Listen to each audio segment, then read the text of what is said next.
Have you ever wondered what these extra holes at the top of your running shoes are for? They're designed so that you can tie the shoes in multiple different ways. That's useful when you want to compensate for things such as a bad stride or even a damaged toe. Plus, you can change the look of your shoes the way you prefer. Many people use a dust jacket of their book as a bookmarker. No problem with that, it will save your book from bent page corners. But the primary purpose of a dust cover is to keep the book safe from distortions. For instance, if you spill juice or drop some of the food on your book while reading it. The Tic Tac dispenser has this little groove on its top, so you can dispense only one Tic Tac at a time. Even though, let's be honest here, nobody does that. Most of us just spill a whole bunch at once, and then we wiggle all those extra Tic Tacs back in. Those rubber bumps you see between the tire treads are there for your safety. The raised edges tell you what the minimum height of your tread is. If the bump and the edges are even, it's time for you to visit the tire shop as soon as possible. But if the bumps are well beneath the level of the edges, you're good to go. What about that black grating on the microwave window? It's something called a Faraday shield, and it's there to prevent microwaves from getting away and turning the entire room into a Faraday cage. If the microwaves escape, your meal won't cook properly either. So yep, the cage is not there to make it difficult for you to see your meal while it's cooking. It's keeping the electromagnetic energy inside. How about a wrench-compatible screwdriver? Cover your screwdriver with the end of your wrench and you can increase its torque. That's why the head of your screwdriver is designed the way it is. When you have odd angles, you can use this strategy. You've probably heard those myths, the blue side of the eraser can erase the pen? False. Its purpose is to erase a pencil, but in case you're writing something on heavier paper. The blue side can remove smudges you see after using the pink eraser too. Have you ever wondered why oranges in supermarkets mostly come in the red mesh bag? It's a trick to make this food look more orange and encourage you to make a purchase. An extra tip, don't throw away the mesh bag. Tie it up so you can have a small pot scrubber to clean your sink, kitchen, appliances, and dishes. You can see golf balls don't have a perfectly round shape. Their surface is covered with many little dimples, something golf balls didn't always have. At one point, experienced golfers started noticing how, through time, older balls with imperfections, such as nicks and bumps, could travel further. Such things create turbulence in the air around the golf ball, which eventually reduces drag. So, manufacturers started producing balls with dimples so they could go farther and faster. You might have noticed that sometimes there are ridges in toothpick tops.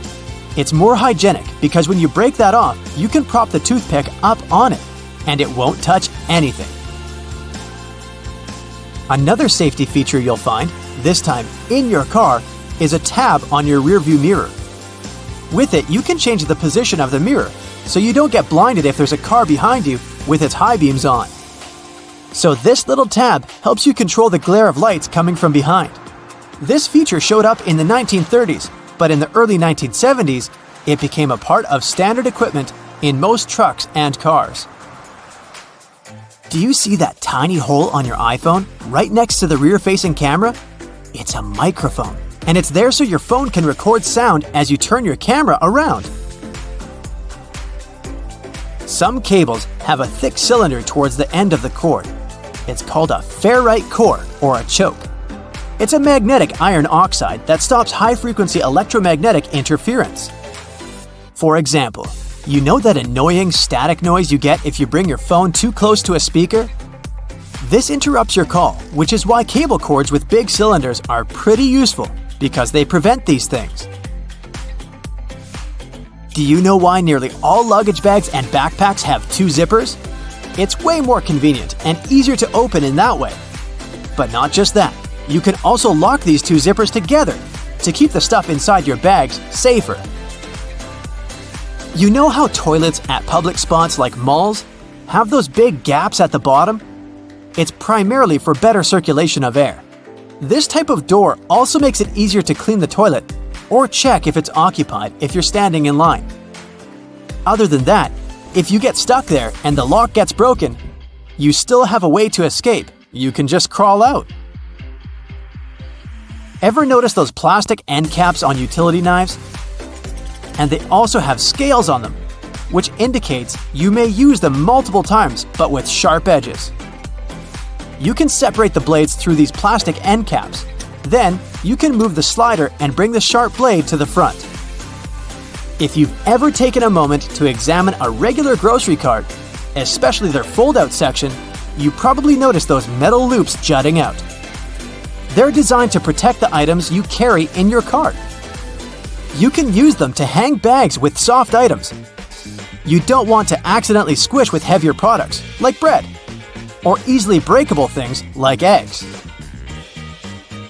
Many coffee mugs come with curved notches on their bottom. When you're washing your mugs, put them against the rack at an angle in your dishwasher. This way, the water won't pool in there, so your favorite cup will be completely dry by the time you take it out of the dishwasher. If you're a McFlurry fan, you've probably noticed there's a square hole in the handle of the spoon. It's there so you can attach it to the special machine that mixes the ice cream and your favorite toppings together. The machine has a bar that slips into this square-shaped spoon and then thoroughly stirs it. And you get the spoon so they can minimize the mess during the process. Quite neat, wouldn't you say? A regular milk jug has a dent on one side. Some might see it as a random design decision, but a dent has several purposes. One of them is to get bigger if there's a gas buildup. This happens when your milk is spoiled. So you don't even have to try to check this out. Also, the dent is there so the jug doesn't burst if you accidentally drop it. The dent allows the expansion space that deals with the sudden pressure that happens when you drop the jug. Dental floss. Sure, it's important for your dental health, and it's easy to assume what you do with it. But dental floss is great in the kitchen as well, because it's a very precise cake slicer, way better than a regular knife. Most kitchen shears have a serrated opening right there at the center where the blades and handles meet. It's something you can use to trim difficult herbs such as rosemary, thyme, or chives. Because of this opening, you don't need to pick the leaves off by hand, but de-stem them in one motion. The majority of gelatin containers or single-serving yogurts come with a tinfoil lid, and in most cases, you can use this covering as a disposable spoon. Just peel away the covering, and after a couple of simple folds, you'll have a perfect little spoon for your midday snack. In the airport, they usually ask you to take your laptop out of your backpack and put it in a separate bin while going through the security check. Laptops are dense and the X-rays can't see through them, so you could be hiding something dangerous there. If it's out and it's on its own in a separate bin, it's easier for the scanners to capture a prospective hazard. Normally, the messages you send using iMessage are blue, but look, this time it turned green. No need to panic. It's not like the user blocked you or anything. It's just that you sent a regular SMS and not an iMessage. iMessages can only be sent to people who own an Apple device. So, if the recipient doesn't have one, they're all gonna be green. Another reason your phone might opt for an SMS is that your iPhone isn't connected to the internet. iMessages go through the web, and SMS uses a cellular signal. The jacks you put in your devices have little plastic rings on them that separate different sections. These sections are called pins, and each of them serves a different purpose. Each plug will have at least one plastic ring because any plug must be separated into at least 2 pins. One of them is there to cancel out any interference, and the other to carry the signal. If, for example, your headphones have 1 ring and 2 sections, they have a mono playback. They deliver the same sound to both your right and your left ear. If there are 2 rings and 3 sections, then there is a basic one to cancel out interference and the other 2 for either ear. 3 rings and 4 sections mean that you have a set, 1 basic, 1 for either of the ears, and the last one is the microphone pin. I bet you've never even noticed, but all credit cards, no matter what bank or country they come from, are the exact same size. The first ever credit card was issued in 1958 by the Bank of America. And later, the international standard was established for every issuer around the world to follow. The standard dictates both the proportions and the thickness. Whistles can work perfectly fine even if they don't have that ball inside, yet they all have it. That's because even though there's a sound without the ball, the noise it creates is very flat and not distinguishable enough. When you blow, the ball starts moving around inside, creating different pitches and making the noise more noticeable. Jeans have had those metal rivets ever since they were invented. Jacob Davis, the man who made the first pair of jeans, added copper rivets to those spots where the pants were more likely to rip to make them stronger. Today, they have more of a decorative purpose because they're distinctive and traditional for jeans. A basketball has little dots all over its surface, and they serve as friction points. It's important for that ball not to slip out of the hands. There were times when they played basketball with a soccer ball. The floor was very slippery, and it was impossible to play because you'd have to be very careful just to keep the ball in place. So, they had to redesign it. The more points of contact any object has with some surface, the more friction there is, and the less likely it is to slip on the surface. So, that's how the ball got its dots. Those holes at the end of the handles aren't just there for you to hang your pans easily. You can also place your cooking spoon in there while making a meal. It'll hang right above the pan, and the sauce won't spill around. Make sure to tap off the sauce or food beforehand though, so that it doesn't go down the spoon's handle. You unload the dishwasher, and while everything is dry, your plastic containers get all wet once again. Seems like they never get dry, and that's actually true. The reason for it is the material. The dishes heat up and cool down slowly, so the remaining water evaporates and dries out easily. When you take out those plastic containers, they cool down way too fast, so the water doesn't dry out of the surface and just stays there. Another water source is those upside-down cups that collect water on top. But have you noticed that cups have chips on the bottom? They serve as a water drain in the dishwasher. So yeah, these cups don't accumulate water in the dishwasher. Take a look at aluminum foil. One side of it is always shiny, and the other one is dull. When producing the foil, they flatten it with rollers. It's so thin that the rollers tear it. So they take 2 layers at a time. So the sides facing the roller remain shiny, and those in the middle stay dull. We say it all the time, 2 a.m. and 2 p.m. without thinking. Why such a choice of letters? It's just Latin, which is still used for many other abbreviations.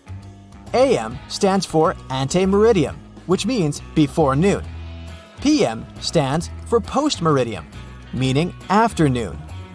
Same with pounds, which are noted as LB from the Latin phrase libra pondo. Most movie theater seats are red, and the reason isn't better visibility, but quite the opposite. In low light conditions, red is the first color that fades away in our eyes. And that's what we want in a movie theater, to see nothing but the screen. Also, movie theaters were inspired by fancy Italian opera houses, so that's another reason too. Have you ever wondered why so many Disney characters wear white gloves? Well, back when animated movies were black and white, putting white gloves on characters was a way to make the hands stand out from the rest of the body. Then animation evolved, but the gloves stayed as a Disney tradition. But there are other reasons too. Human hands make animal characters more humanized and relatable. Also, those gloves are way easier to animate, which speeds up the process. Cats often rub their bodies against your legs, but do you know why they do it? This way, they transfer their scent to you, marking you as their territory and as their human. It's also a sign of affection. By doing this, they show that you're part of their inner circle. Wonder why it's so hard to swat a fly? Well, to a fly, we're sloths. That's because they see things in slow motion compared to us. Species have a different perception of speed. The speed we see will be twice as fast for a turtle, and it will be 4 times slower for a fly. Turn a video to 0.25 speed and imagine someone approaching you at this pace. Well, that's how a fly sees you. So yeah, it has enough time to escape. Road signs have different shapes and colors to send different signals to your brain. Oval shapes are more friendly, and squared ones are very familiar and secure, so they're usually regulatory. Triangles reflect instability, so they're usually warning signs. And finally, the stop sign has a special octagon shape, the most unusual and unsettling. It's supposed to draw your attention to it. Together with the red color, this sign stands out the most, just like it's supposed to. Some sidewalks have little plates with bumps on them. We don't pay much attention to them, but they're very important for visually impaired people. They signal a slope that then leads to a crosswalk. Also, there are several patterns that signal different things. Name the school grades: A, B, C, D, and F. No E. But why? The modern grading system dates back to 1897. In the beginning, it was all the letters from A to E. A meant excellent. B was good. C was fair. And D was passed. Below that was an E, or fail, which was often confused with the opposite, excellent. So soon enough, it was changed. F for fail is way more intuitive. How many hidden features are there in your car that you have never heard of? Most cars these days have everything color-coded under their hoods. It makes it way easier to know what you need to supervise between services, like the dipstick, the oil cap, or the coolant. You can even have a look at the brake and washer fluid. Anything else that's black or gray, just leave it to the mechanics. Ever seen a snowflake light on the dashboard of your car? It's not there to let you know the winter holidays are coming if that's what you're thinking. It's actually a sensor that indicates the exterior ambient temperature. It gets activated and pops up the light whenever there's a road warning due to a sharp drop in temperature. It may sometimes even come on with an audio warning or a message on your dashboard to warn you that the roads may be getting icy, so you can either adapt the speed or change to the appropriate tires if necessary. Most cars come with added features for the summertime too, like those neat sun visors. Yours might have an added bonus you might want to check out. We all know they twist to help the driver out when the sun is not shining from the front. But some of them can also extend, so they can provide shade to a larger area. If you figure out your sun visor doesn't extend, there's a simple solution though. Buy a sun visor extender. You can even find them online. They work by being attached to your existing sun visors or windows for better shade coverage and visibility. Let's find some hidden features at home. It's not rocket science, but there is a wrong way to make ice in the freezer, and that's because you're probably not using the ice cube tray correctly. They come with that particular shape because you need to fill the trays until there's a layer of water on the top. This layer will help remove the cubes faster from the tray because it will crack when twisted and leave each cube poking out. You can then grab them in no time and enjoy your drink. If you find that the heat on your oven is too high or you need to cook some delicate dishes that require more control over the temperature, there's an easy way to adjust that. The knobs on your oven should come with calibration screws on their backs. Pop out the plastic knob and adjust it to your preferences. Be sure to disconnect the oven from any energy source before doing it. Do you know what your stove and your car have in common? They both have hoods that you can open if you need to have a peek, or if they need some cleaning. If you look closely at the top of your kitchen stove, you will see two hinges located on the back corners. You'll be able to easily lift it up and clean out all the grime that's been stuck in there. Ever wondered why glue doesn't stick to the inside of the bottle? The answer is a bit more complex, depending on the type of glue. But the simple response is, well, it doesn't have any air in there. PVA glue contains some molecules called polymers and water. When the glue is out, the water evaporates, leaving just the sticky polymers behind. Things are more or less the other way around with superglue. It has a chemical that solidifies as soon as it hits water vapors in the air. Did you know Microsoft Word has a feature that you can use for references and a bibliography? It's not only helpful for keeping track of everything, but it also automatically formats all the information accordingly. If you like to surround yourself with as many houseplants as possible, here's an easy way to figure out if they need watering. Stick your fingers into its soil. It should give you a better idea than simply looking at the plant's surface. If you can reach 2 to 3 inches into the soil and feel it's dry, the plant most likely needs some hydration. However, this trick does tend to work better with smaller potted plants because of the limited depth. In any case, it's always best to research the plant's needs in terms of watering and sunlight before committing to a plan. And always be careful not to damage its roots. Be honest, you indeed have clothes you wear all the time and some that just sit there in the back of your closet that you've most likely forgotten about. Here's a neat way to figure out which one is which. For starters, you'll need to turn all of your hangers backwards. If you really feel like putting more effort into this project, you can wrap some pieces of electrical tape on the hangers and write the start date on each. After that, everything is pretty self-explanatory. Each time you wear a particular item, turn the hanger around, making it face forward. After 6 months or a year, all those items that have yet to be turned around should go to donations or yard sales. Another great way to use hangers to help you with your wardrobe organization is to use them for your scarves.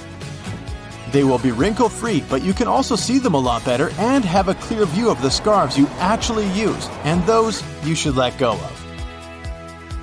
If you're looking to increase the storage space in your wardrobe, especially when the season changes, go pick yourself up some vacuum-packed storage bags. After that, you just need to fold your garments or other pieces of laundry, like bedding or blankets for example, and place them in the bags. Turn on your vacuum cleaner, place the nozzle on the bag seal, and remove all the extra air from the bag. It helps with reducing the storage size of clothes and keeps the clothes clean, dry, and moth-free. Should you have an empty basket lying around and you aren't sure if you want to recycle it just yet, you can always repurpose it as a cool lamp. Wicker baskets work best for this. Just cut a small hole in the bottom of the basket and place a pendant light kit there. You can even paint it manually, or spray paint if you need it to be in a particular color. Another way to neatly repurpose things around the house is to use leftover cookie jars to store dryer balls, but the sky's the limit here. You can also use dryer sheets to remove dust from screens around your house, like computers, laptops, or TVs. These items are electrically charged, so they generally attract a lot of dust particles. Dryer sheets are made to reduce static cling, so they won't only remove the dust but also help keep it at bay for a longer period of time. Dryer sheets also help out if you're having a bad hair day, believe it or not. They can seriously help out taming flyaways whenever your frizz just gets out of control. Run one of those dryer sheets from the roots of your hair all the way down to the tip, and be amazed. If there's a particular type of soap bar you like the smell of and want to replicate that on your clothes too, pick up one of those bars to make a day's clothes fresher. Place it in a fabric and place it anywhere between your clothes. Your shirts should smell awesome every time you pick them up. You can also save on fabric softener. I don't know about your washing machine, but mine does love to jump, I'll tell you that. If yours tends to run out of its designated place, especially during those intense spinning cycles, it happens because it's not perfectly fixed to the floor. The good thing is that most modern washing machines can self-level since they come with a pair of legs. Just lift the back of the device off the surface area it sits on, and it will drop them, locking them into place once it's perfectly leveled.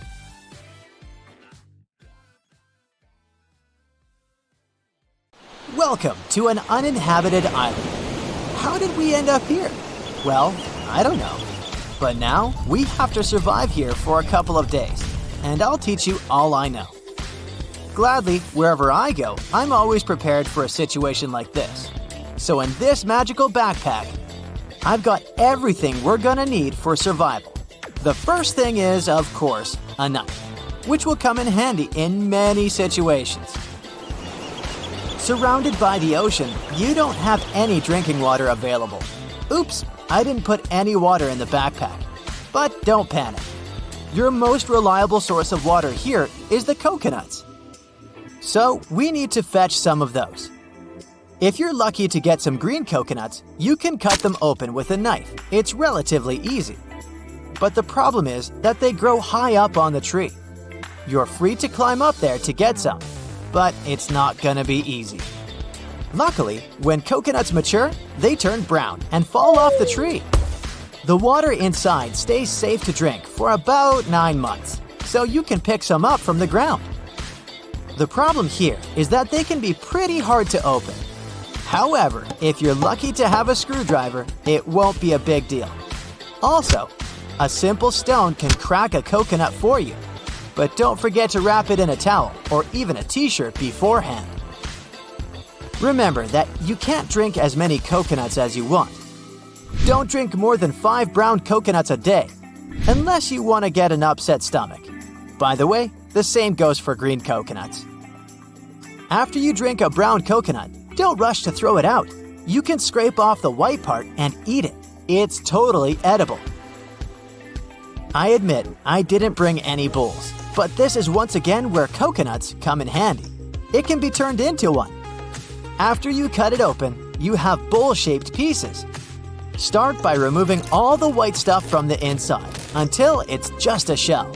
This is going to be your bowl, but we'll make it pretty. Scrape the hair off using the knife. Then you can rub it around with sand, making it smoother. The last thing to do is to polish it with the coconut's very own coconut meat. The oils in it will make your bowl shiny and pretty. Okay, the most important skill is to make fire, of course. I did put a couple of lighters and a matchbox in the bag to make it easier, but you just can't be a qualified survivor if you don't know how to start a fire without them. You need to find a curved piece of wood and tie a bowstring to it like this, so it looks like a bow.